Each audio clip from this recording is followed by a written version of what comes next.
Bien, jóvenes, buenas noches, ¿cómo están? Gusto saludarlos. ¿Todos bien? Buenas noches, licenciado. Buenas noches, Rick. Buenas noches, Lick. Buenas noches, Lick. Buenas noches, Buenas Lick. noches, licenciado. Buenas noches. Bien, estábamos en los temas de la acción y la pretensión procesal. Recordarán ustedes que habíamos concluido que la acción es el derecho de pedir al Estado que intervenga y resuelva nuestros conflictos. Y la pretensión es lo que pretendemos en concreto que un juez decida frente al demandado. Nosotros siempre accionamos ante una persona, pero frente al juez. Es la pretensión y leímos ya lo que es el derecho de petición y leímos también lo que es la pretensión en nuestro Código Procesal Civil y Mercantil. Les voy a rogar, por favor, que tengan ahí a la mano su procesal civil y mercantil, que es el que vamos a utilizar el día de hoy. Aparte de la Constitución, que siempre la utilizamos, y la ley de lo mismo judicial, pero hoy básicamente vamos a usar el Código Procesal Civil y Mercantil. Bien, explicábamos entonces que el demandante acciona a través del derecho de petición, pretende algo, pues la pretensión, lo que quiere en concreto, y decíamos que el demandado pues tiene el derecho a defenderse, y mencionábamos el artículo 12 de la Constitución, y además el artículo 16 de la Ley del Orden Judicial, lo que se refiere al debido proceso. Vamos a ver entonces hoy el tema de la excepción procesal. Escúchenme, tema de la excepción procesal. Yo les comentaba el otro día que hay un libro muy excelente del doctor Mauro Chacón en relación a estos tres temas: la acción, la pretensión y la excepción procesal. Es muy bueno. Si tienen acceso a él sería fabuloso, pues ayudaría bastante para entender mejor estos temas para su ejercicio profesional, ¿verdad? Para lo de ahora, la clase es suficiente lo que estamos aquí practicando. Bien, ¿qué es la excepción procesal? Si sabemos que la acción es el derecho de pedir, la pretensión es lo que queremos en concreto, ¿qué es la excepción? Pues la excepción en términos sencillos no es otra cosa más que uno de los derechos de defensa que le asisten al demandado. Fíjense eso. Es uno de los derechos de defensa que le asisten al demandado. Quiere decir que hay varios. Claro que sí, vamos a ir viendo eso. En el momento lo que tenemos ahorita es que es uno de los medios de defensa. ¿Cuál es su naturaleza jurídica? No se les olvide, por favor, que todo el derecho procesal es de naturaleza pública, todo. ¿Por qué? Porque sus normas son de imperativo cumplimiento, es decir, obligatorias. No podemos renunciar a ellas, no podemos disponer a hacerlo de manera diferente a como dice la ley, así de simple. Pero decíamos que en el tema de la acción procesal y de la pretensión procesal habían dos teorías más: la teoría del oral concreto y la teoría del oral abstracto, que explicaban también la naturaleza jurídica. Pues esas mismas teorías también se aplican en lo que se refiere a la excepción procesal. La teoría del oral concreto dice que únicamente puede defenderse quien ha sido afectado en sus derechos o quien le asiste la razón. La teoría del oral abstracto, por el contrario, dice que cualquier persona que ha sido demandada tiene el derecho a defenderse, independientemente de que le asista el derecho, independientemente de que le asista la razón. Y esta segunda teoría, la del oral abstracto, es la que regula nuestro sistema jurídico, especialmente en la Constitución. Recordemos por favor el artículo 12. ¿Quién nos ayuda con el artículo 12 para recordar lo que es el derecho de defensa?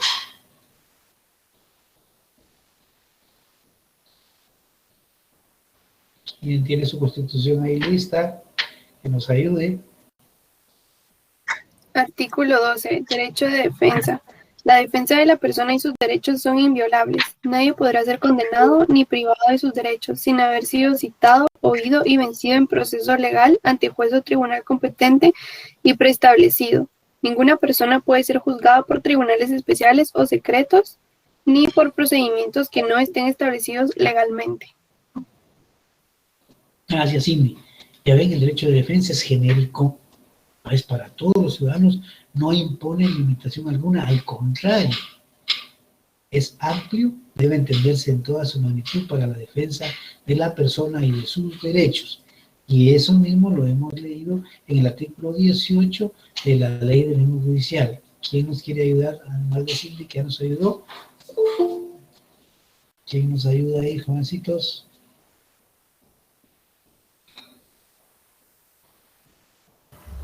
Artículo 18. Abuso de derecho. El exceso y mala fe en ejercicio de un derecho o la abstención del mismo que cause daños o perjuicios a las personas o propiedades obliga al titular a indemnizarlo. Perdón, creo que no sé si me equivoqué, jóvenes. Ley del organismo judicial. Perdón, el 16. Perdón, me equivoqué. El 16, jóvenes. Artículo 16. Sí, Rocío, perdone, me equivoqué. Podría ser, discúlpeme, es el 16. Debido proceso. Es inviolable la defensa de la persona y de sus derechos. Ninguno puede ser juzgado por comisión o por tribunales especiales. Nadie podrá ser condenado ni privado de sus derechos sin haber sido citado, oído y vencido en proceso legal, seguido ante juez o tribunal competente y preestablecido, en el que se observen las formalidades y garantías esenciales del mismo, y tampoco podrá ser afectado temporalmente en sus derechos, sino en virtud de procedimiento que reúna los mismos requisitos. Muchas gracias, Rocío. Muy fino, ¿no? Bien. Entonces, ¿estamos claros? Todos tenemos derecho a defendernos. Todos tenemos derecho a un debido proceso. Y la excepción procesal es eso. Uno de los medios que nos da la ley para poder defendernos. Pero previo a ver propiamente lo que es la excepción, ya en sus características, sus clasificaciones, vamos a hablar un poquito de los medios o de las actitudes o de las conductas que puede asumir una persona que ha sido demandada. ¿Sí? Notifica la demanda, como lo vamos a ver en un momento, y qué actitudes toma. Tiene que estar debidamente notificado para que pueda él válidamente actuar en el mundo del derecho y no se le perjudique en ellos. Son 7 actitudes, fíjense en eso. 7 actitudes que puede asumir el demandado. La primera actitud se llama pasiva total. La segunda se llama pasiva desfavorable. La tercera se llama, la segunda es menos pasiva, perdón. Gracias. Perdón, entonces la primera es pasiva total, la segunda es menos pasiva, la tercera pasiva desfavorable, la cuarta de oposición y defensa negativa, la quinta de reconvención, la sexta de interponer excepciones de forma y la séptima de interponer excepciones de fondo. Esas son las 7 actitudes que puede asumir el demandado. Previa notificación. Si no se le notifica, no se le puede afectar en sus derechos. ¿Y dónde está eso de que tiene que ser notificado para que no se le afecten sus derechos? Pues leamos el artículo 61 del Código Procesal Civil y Mercantil. ¿Quién nos ayuda? A ver, Brenda, ¿usted nos iba a ayudar hace un momento? Perdón, licenciado, el artículo 61, 61, 66, perdón, 66, 66, okay. 66.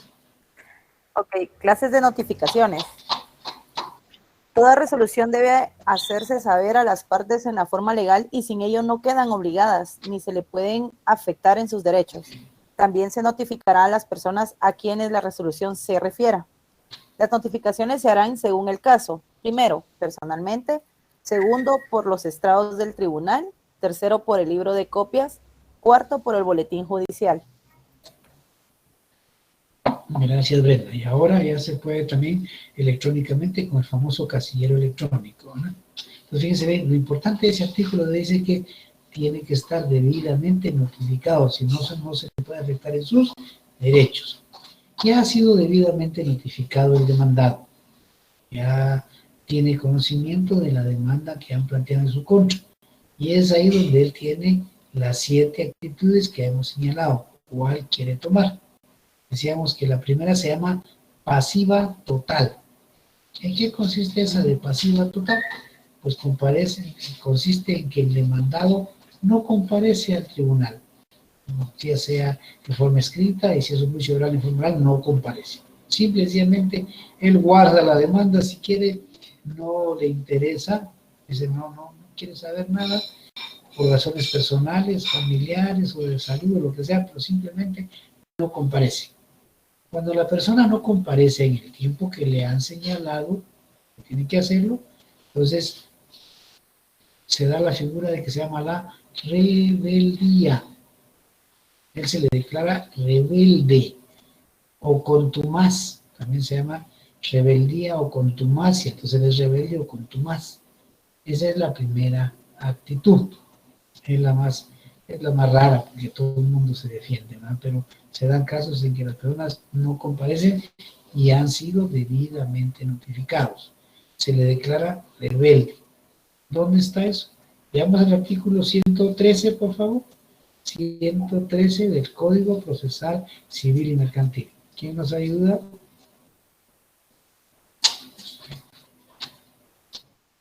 A ver, Benjamín. Rebeldía del demandado. Si transcurrido el término del emplazamiento, el demandado no comparece, se tendrá por contestada la demanda en sentido negativo y se le seguirá el juicio en rebeldía, a solicitud de parte. En ese artículo hay dos cosas que deben tener muy en cuenta. Fíjense bien. La primera es que se tiene por contestada la demanda en sentido negativo. La primera. En sentido negativo es como que él dijera, comparezco a negar todos los hechos, eso es el sentido negativo. Así es, ahí no compareció, pues se tiene que contestar en sentido negativo, primero. Segundo, se le sigue el juicio en rebeldía, pero para que sea rebelde tiene que pedirlo el demandante. Ya pasó, tenía que presentarse el día de ayer, hoy el demandante solicita al tribunal que lo declara rebelde, porque ahí dice en la parte final, si ustedes se dan cuenta, a solicitud de parte. Quiere decir eso, que en tanto no lo pida el demandante, el juez no lo declara rebelde. Y si no lo declara rebelde, no se le puede afectar en ningún derecho. Él puede presentarse en cualquier momento a contestar la demanda, porque no ha sido pedida la actitud de que se le declare que tiene por contestar el sentido negativo y se le declare rebelde. Es decir, a solicitud de parte. No dice, bueno, él no presentó ahora que el juez lo declara rebelde. No, el juez no lo declara rebelde en tanto el demandante no lo solicita. El proceso ahí va caminando, pero él puede comparecer y regresa el proceso como que va a contestar la demanda por primera vez, porque él no ha sido declarado rebelde en ningún momento, ni se ha tenido por contestada la demanda en sentido negativo. Entonces hay que estar muy atento con eso. Cuando el demandado o a la persona que nosotros demandamos no comparece en el plazo que ahí dice el emplazamiento es un plazo que le señala al juez o la ley, y no comparece, pues ese término ya terminó. ¿Y qué tenemos que hacer como abogados? Inmediatamente pedir que se le declare rebelde, inmediatamente, y por contestar en sentido negativo. De lo contrario, él puede comparecer en cualquier momento, iniciando el proceso. Ahí estamos, ¿verdad? Entonces, ahí están dos cosas, sentido negativo y rebeldía, no se les olvide. El artículo siguiente nos señala cuáles son los efectos. ¿Alguien quiere leer los efectos de la rebeldía? Aparte de que, a ver, ¿quién nos ayuda? A ver, Rocío. Efectos de la rebeldía. Desde el momento en que el demandado sea declarado rebelde, podrá gravarse embargo sobre sus bienes en cantidad suficiente para asegurar el resultado del proceso. Compareciendo el demandado después de la declaración de rebeldía, podrá tomar los procedimientos en el estado en que se encuentren. Podrá dejarse sin efecto la declaración de rebeldía y el embargo trabado si el demandado prueba que no compareció por causa de fuerza mayor insuperable. También podrá sustituirse el embargo proponiendo otros bienes o garantías suficientes a juicio del juez. La petición se sustanciará como incidente en pieza separada y sin que se suspenda el curso del asunto principal. ¿Qué es lo más importante de ahí? Que desde el momento que ustedes ya pidieron que se declare rebelde, pueden pedir embargo de sus bienes. Embargo de sus bienes. Claro, ahí mismo dice que él puede dejar sin efecto la rebeldía si demuestra que no compareció por una causa insuperable. Pongamos un ejemplo de lo que estamos viviendo en la actualidad, la pandemia, ¿no? Por ejemplo, él estaba fuera del país y el país estuvo cerrado. Recuerdan ustedes que cerraron todo el país, los aeropuertos, y no podía entrar nadie. Él no podía viajar, no pudo presentarse. Claro, tendrá que demostrarlo con su certificación del Instituto de Migración, donde demuestra qué día salió del país y hasta cuándo regresó, para demostrar que no pudo estar en el tiempo en que le señalaba el juez para que contestara la demanda. Ahí sí, se puede, ¿verdad? O estaba hospitalizado en una enfermedad grave o delicada. Hay cosas en que son causas insuperables. Ahí puede decir, mire, yo no comparecí, señor juez, porque estaba en hospital X y aquí están mis certificaciones médicas, pero tiene que acreditar. A eso se refiere. Entonces, esa es la primera actitud, pasiva total. No comparece. Se le declara rebelde. Ahí mismo se solicitud de parte. Primera actitud. Segunda actitud, menos pasiva. Esta de menos pasiva, lo que sucede es que él no quiere pelear con nadie. Máximo si se trata de asuntos familiares y él es una persona que no le gusta tener problemas con su familia, como hacer un juicio de alimentos, un problema de un divorcio. Él no quiere pelear con su señora, o el señor no quiere pelear con él. Dice, no, hay que el juez decida. Y lo único que hace es que señala un lugar para recibir notificaciones. ¿Para qué? Para irse enterando cómo va el proceso, nada más. Únicamente. Él solo señala un lugar para que notifiquen y ahí le van a ir notificando, va a ver si hay testigos que recibir, él se va a enterar qué día van a ir los testigos, si va a haber un reconocimiento judicial, él va a enterarse qué día lo van a hacer, si hay expertajes, él le va a decir cuándo toca el expertaje, si él quiere que vaya a declarar, le van a avisar que vaya a declarar, y si no quiere, pues no va. Él se va enterando cuándo va a tener el juicio, cuándo van a dictar la sentencia, le van a ir a notificar la sentencia, de cómo salió la sentencia. Es decir, esa es una actitud menos pasiva, porque solo señala el lugar para recibir notificaciones, porque si va a comparecer al tribunal, tiene obligatoriamente que señalar un lugar para recibir notificaciones. Fundamento, artículo 61. ¿Alguien nos ayuda con el 61? 61.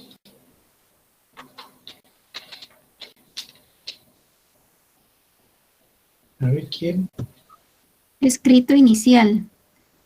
La primera solicitud que se presenta a los tribunales de justicia contendrá lo siguiente: designación del juez o tribunal a quien se dirija, nombres y apellidos completos del solicitante o de la persona que lo represente, su edad, estado civil, nacionalidad, profesión u oficio, domicilio e indicación del lugar para recibir notificaciones.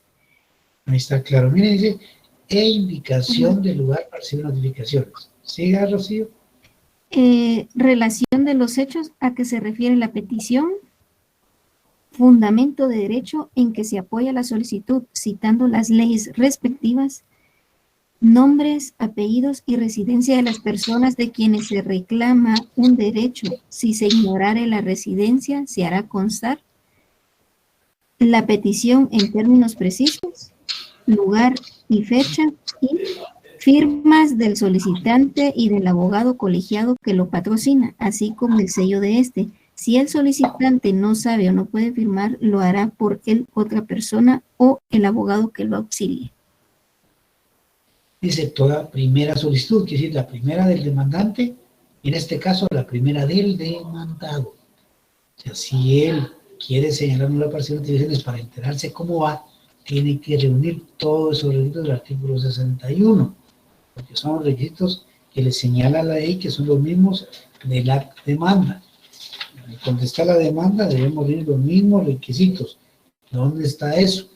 En el artículo 118, primer párrafo, Leámoslo, por favor, a ver, aparte de Rocío, de Cindy, de Benjamín, que ya nos han ayudado, y de Brenda, ¿quién más nos quiere ayudar?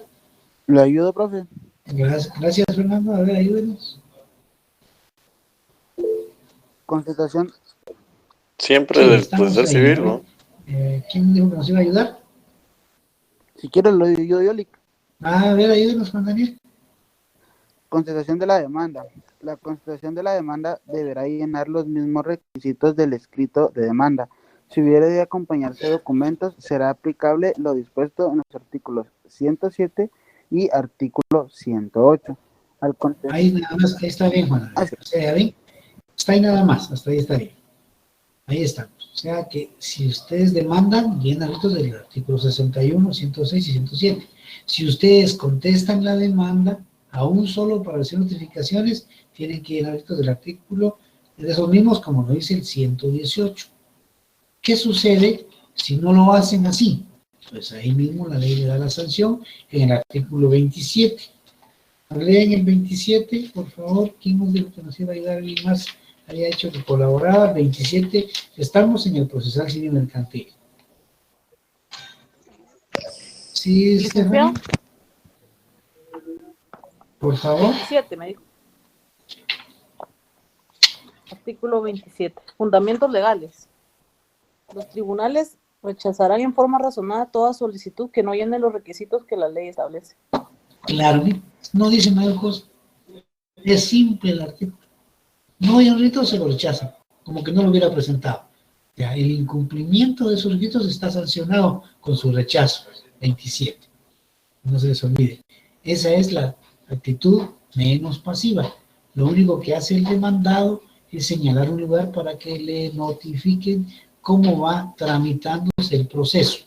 Es decir, todas las etapas que se van dando, se las van notificando hasta que termine la sentencia.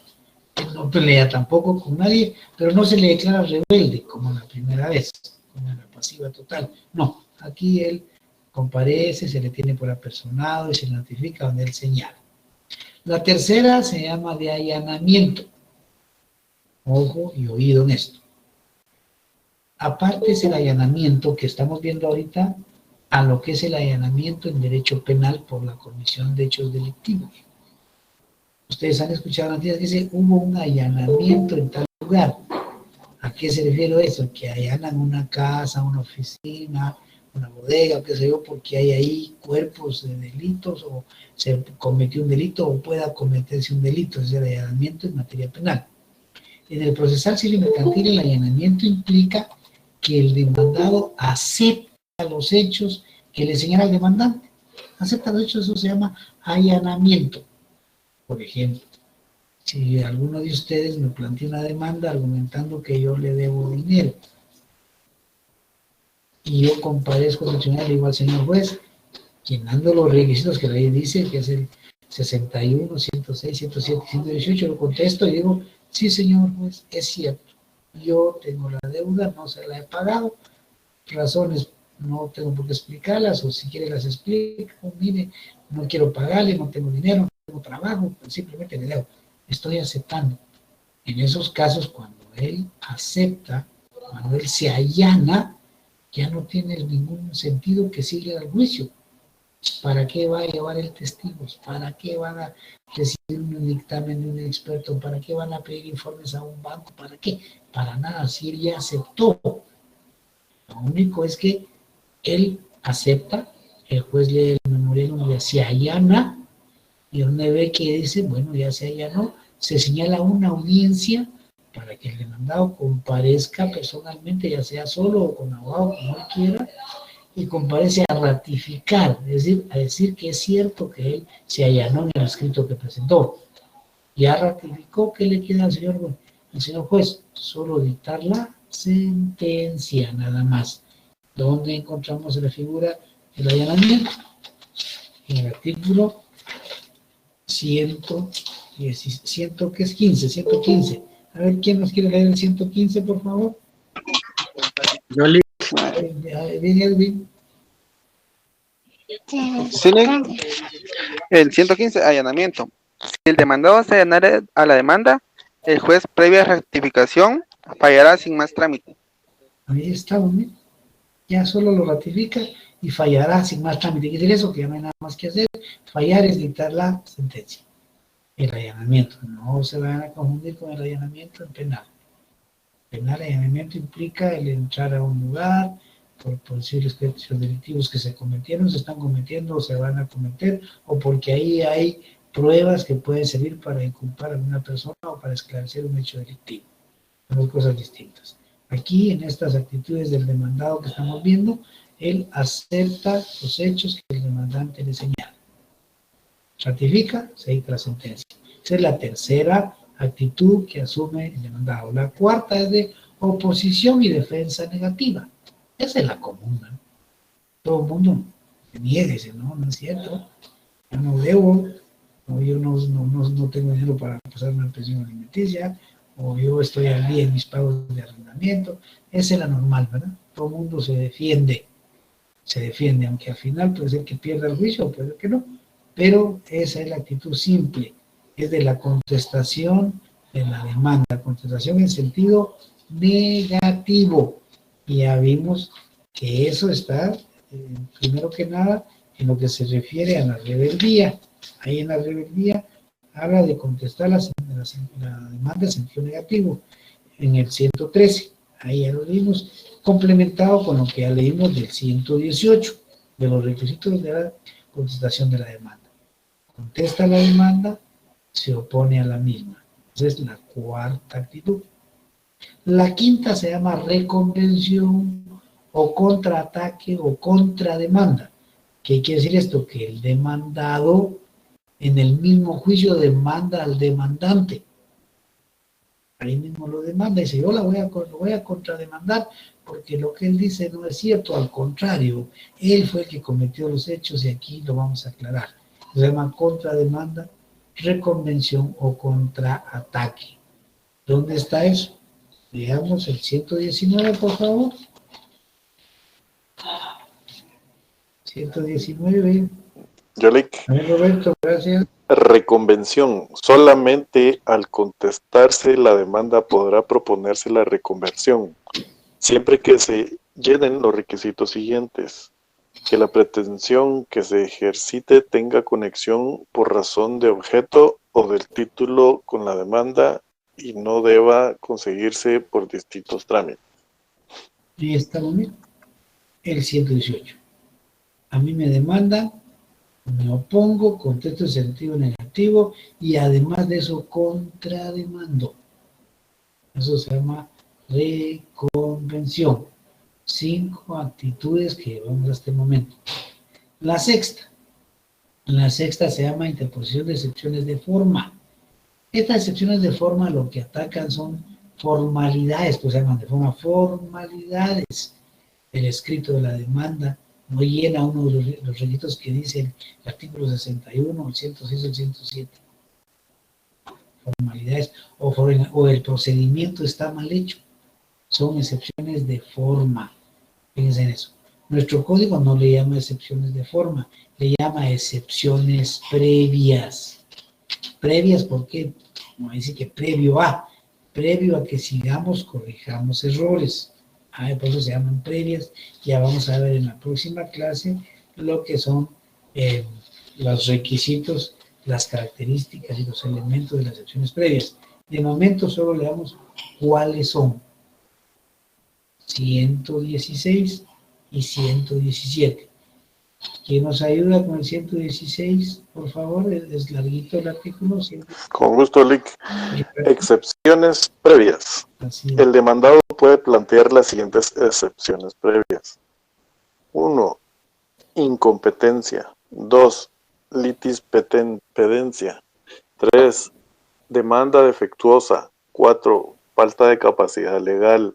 5. Falta de personalidad. 6. Falta de personería. 7. Falta de cumplimiento del plazo de la condición a que estuviera sujeto la obligación o el derecho que se hagan valer. 8. Caducidad. 9. Prescripción. 10. Cosa juzgada. Y 11. Transacción. Gracias, Roberto. Esas son 11 excepciones previas que tiene nuestro Código Procesal Civil Mercantil. Pero en el artículo 117 hay una más, que también se llama previa. ¿Quién nos ayuda con el 117, jóvenes? Yo le- Ahí, Si Edwin gusta, creo que sigo nos va a yo. ayudar. Dejemos a Edwin ahí, gracias, Roberto. Gracias, Lick. Bueno, Excepción de arraigo. Si el demandante fuera extranjero o transeúnte, será también excepción previa la de garantizar las sanciones legales, costas, daños y perjuicios. No procede esta excepción. 1. Si el demandante prueba que en el país de su nacionalidad no se exige esta garantía a los guatemaltecos. 2. Si el demandado fuera también extranjero o transeúnte. Gracias, Edwin. Esas se llaman excepciones previas. ¿Por qué? Porque se interpone previo a seguir con el juicio. Hay que corregir errores de forma. Miren, de forma. Y la otra se llama excepciones de fondo. En nuestros códigos tienen su propio nombre, se llaman excepciones perentorias. Pero fíjense en esto, las perentorias no tienen nombre como las previas.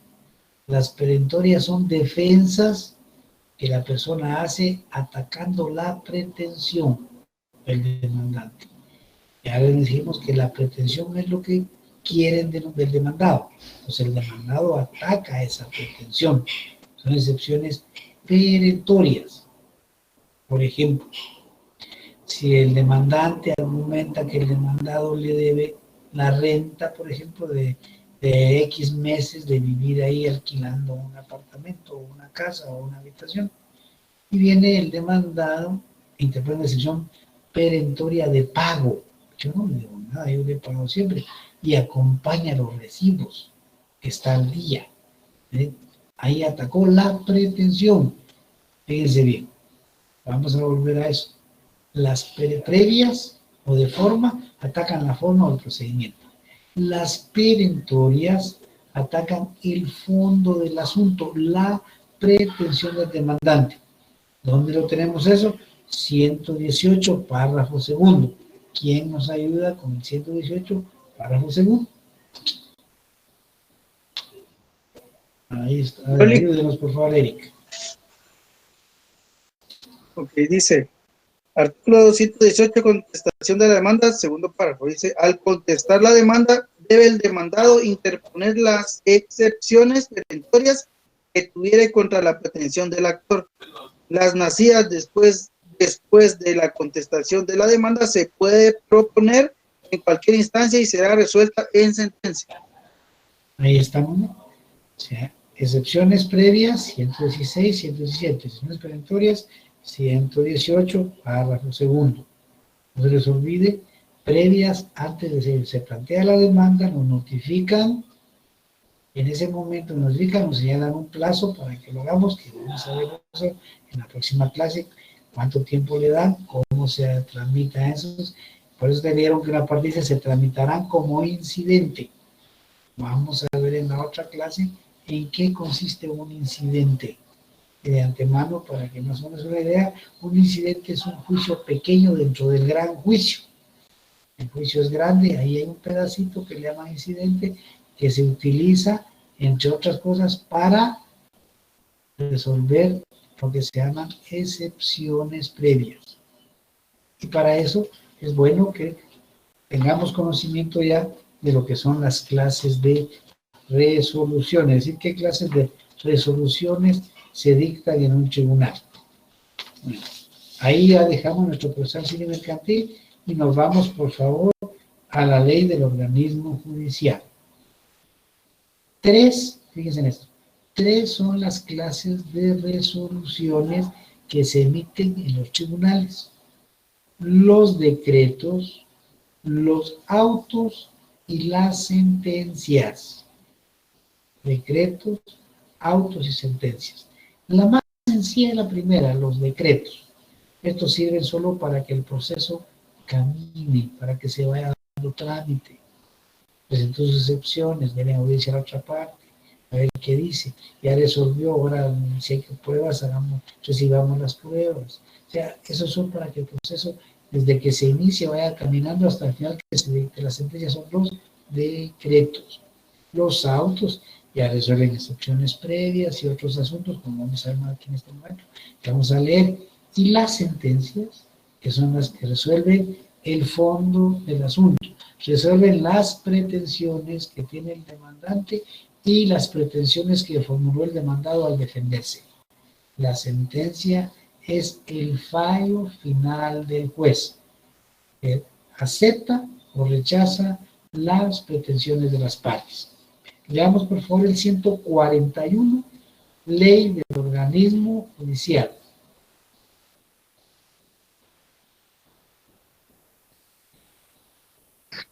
Artículo 141. Clasificación.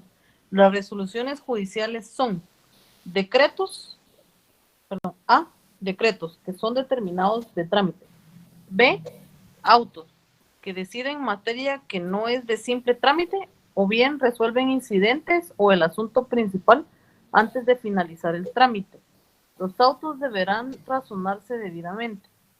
C, sentencias que deciden el asunto principal después de agotados los trámites del proceso y aquellos que sin llenar estos requisitos sean designadas como tales por la ley. Gracias, Estela. Entonces, de puro trámite, para que vaya caminando el proceso. Los autos resuelven excepciones previas y algunas veces el proceso final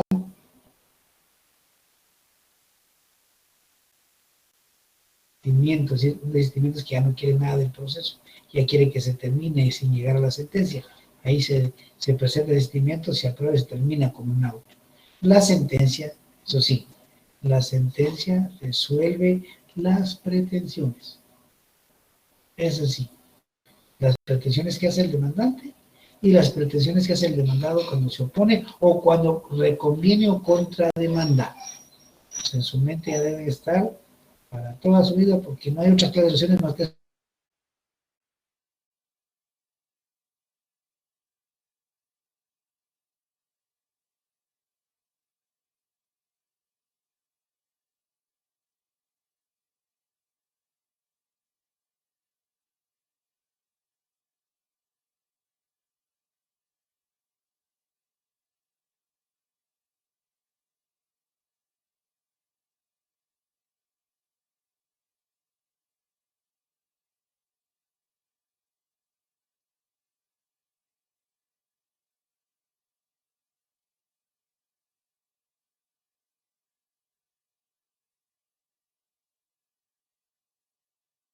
trabajando constantemente, pero dictan autos, decretos y sentencias.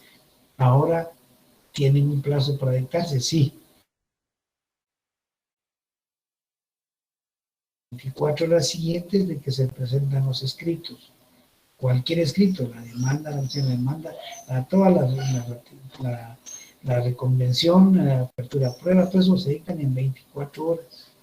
Los autos en 3 días y las sentencias en 15 días. ¿Dónde tenemos eso? En el artículo siguiente, el 142, que es el último que vamos a ver el día de hoy. ¿Quién nos colabora con el 142 para terminar con la ley de lo no judicial? Plazo para resolver, perdón. Las providencias o decretos deben dictarse a más tardar al día siguiente de que se reciban las solicitudes. Los autos dentro de 3 días, las sentencias dentro de los 15 días después de la vista, y esta se verificará dentro de los 15 días después de que se termine la tramitación del asunto, salvo que en leyes especiales se establezcan plazos diferentes, en cuyo caso se estará a lo dicho en esas leyes. La infracción de este artículo se castigará con una multa de 25 a 100 quetzales que se impondrá al juez o a cada uno de los miembros de un tribunal colegiado, salvo que la demora haya sido por causa justificada a juicio del Tribunal Superior. Esta causa será constar en autos para el efecto de su calificación. Muchas gracias, Rocío. Muy bien. Pues no se les olvide, un día siguiente o 24 horas, el día siguiente los decretos, el día siguiente, los autos 3 días y la sentencia 15 días. Eso no se les debe olvidar, son 3 decretos, autos y sentencias. ¿Hay alguna duda hasta ahí? ¿Estamos claros? Licenciado, una pregunta. Sí, Mario. Gracias. Fíjese que en la realidad el cumplimiento de estos plazos, pues no se Es da. imposible, Mario.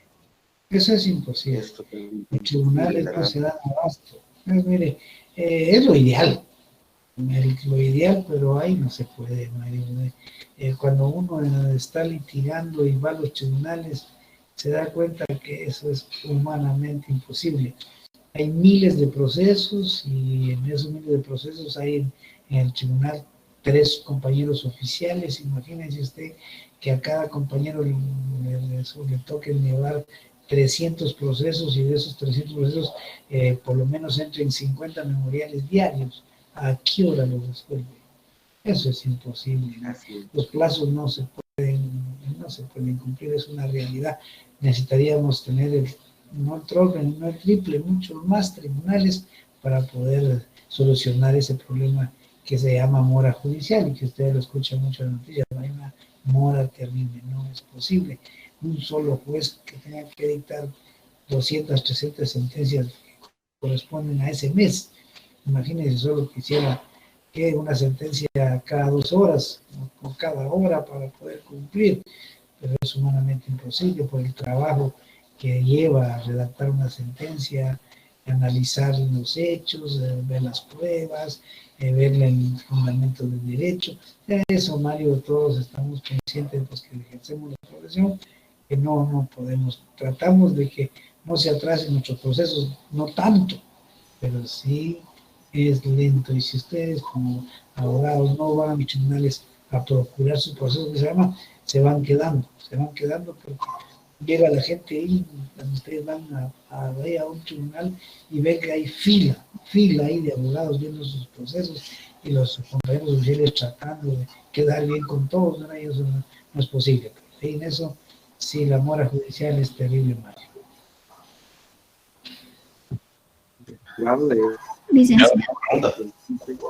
Sí, Jorge.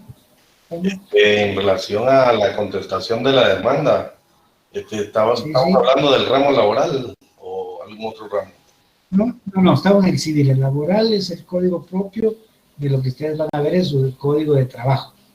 Ahí el proceso es más sencillo, menos complicado, incluso es oral, por facilidad, y todo se trata de hacerlo en audiencias y resumirlo a 1 o 2 audiencias para que no sean, claro, la ley habla hasta de 3, pero mucho mejor si una audiencia se termina o exageradamente en 2.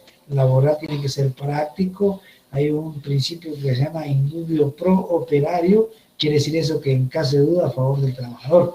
Recuerden algo sencillo, el trabajador siempre está en una desventaja total ante el patrón, o no están en las mismas condiciones. El derecho de trabajo es tutelar de los trabajadores. De ahí el procedimiento es el más práctico. Gracias, Licenciado, tengo una pregunta. Sí. Si en el tribunal no se cumple el plazo para resolver las resoluciones, ¿se aplica lo que dice el segundo párrafo del artículo 142 o no? Fíjense que no, la verdad es que no, porque no sería, miren, en algunos casos tal vez sería que justo que le sancionen a un trabajador, póngase a la gana, que se atrasa por su pereza y porque no le ponen en su lugar su jefe inmediato. Pero la mayoría sería, no sería justo verlos sancionados cuando humanamente no les es posible. Hay tribunales que, mire, el horario regular de los tribunales es de 8 de la mañana a 3:30 de la tarde, pero a esa hora cierran al público, los trabajadores a esa hora deben tomar sus cosas e irse para su casa. Sin embargo, hay muchos que quedan trabajando hasta en altas horas de la noche, no les da tiempo. Hay quienes van a trabajar los fines de semana no siendo de turno. O sea, no sería, quizás se animaría bien en un trabajador que todo el mundo sabe que es una persona irresponsable, a la gana, hay que sancionarlo, hay que denunciarlo, que lo sancione. Pero alguien que está tratando de trabajar, de cumplir, no se miraría bien recién. Muchas gracias, licenciado. Si usted licenciado, ¿sí? Aquí con relación, igual, ¿verdad? El artículo 142 indica las sentencias del plazo para notificar la sentencia dentro de los 15 días después de la vista. ¿A qué se refiere con eso, licenciado? Mire, cuando termina de recibirse los medios de prueba, que vamos a ver las etapas de la prueba, hoy se terminó la prueba, hoy fue la última declaración del último testigo y hoy señaló, los medios de prueba son 30 días y hoy cabal es el último día y se terminó. Entonces, de mañana, el secretario tiene que señalar día para la vista, que son 15 días. Quiere decir que entre 15 días usted tiene la facultad como demandante o como demandado, a través de su abogado, de presentar un submemorial en el que usted hace un resumen de lo que pasó y de lo que usted considera que debe contener la sentencia. Son los famosos alegatos del día para la vista, se le llama. Cuando va a dar una sentencia y los tiene, porque usted dice, mire, yo tengo razón porque se llevó a cabo tal medio de prueba, pasó esto, el testigo dijo tal cosa, mire, declaró el demandado y en sus declaraciones negó tal cosa, pero aceptó tales cosas. O sea, es un resumen en el que usted le hace al señor juez para que él, digamos, se oriente, y lo mismo hace el demandado. Mire, yo me defendí porque tal y tal cosa, es el día para la vista. Ese día se presentan los escritos para que el juez ya los tenga ahí listos para darles una revisada y leída final. De ahí en adelante el juez tiene 15 días para dictar su sentencia. Muchas gracias, licenciado. Estefanía, ¿algo más, jóvenes? Bueno, entonces, buenas noches, les deseo un feliz descanso de la Semana Mayor que ya viene. El día viernes no tenemos actividad, sino que hasta el regreso de la semana siguiente. Cuídense, si salen tomen sus precauciones debidas, no dejen de usar su mascarilla, su alcoholito en sus manos, eviten aglomeraciones, estar en contacto con muchas personas por la redundancia, y primero Dios, el miércoles al regresar estamos de nuevo en la clase. Cualquier cosita estamos para buenas noches, Lick. Buenas noches, Eric. Y si al regresar, buenas noches, Lick. Buenas noches, Rothman. Feliz noche. Feliz noche, Lick. Feliz noche. Feliz noche, Lick, y va ganando la selección. Feliz noche, Lick. Feliz noche, Lick. Que la pasen bien todos. Gracias. Feliz noche, licenciado. Gracias, licenciado. Feliz noche, cuídese. Feliz noche, Lick. Adiós. Feliz noche, licenciado. Feliz noche, Lick. Feliz noche. Feliz noche, cuídense ustedes también. Gracias, Lick. Feliz noche. Feliz noche, Brenda.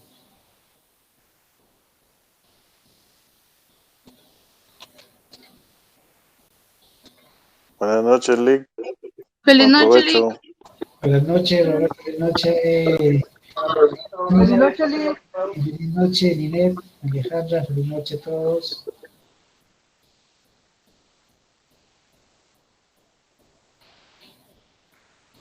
Licenciado, perdone, todavía está conectado.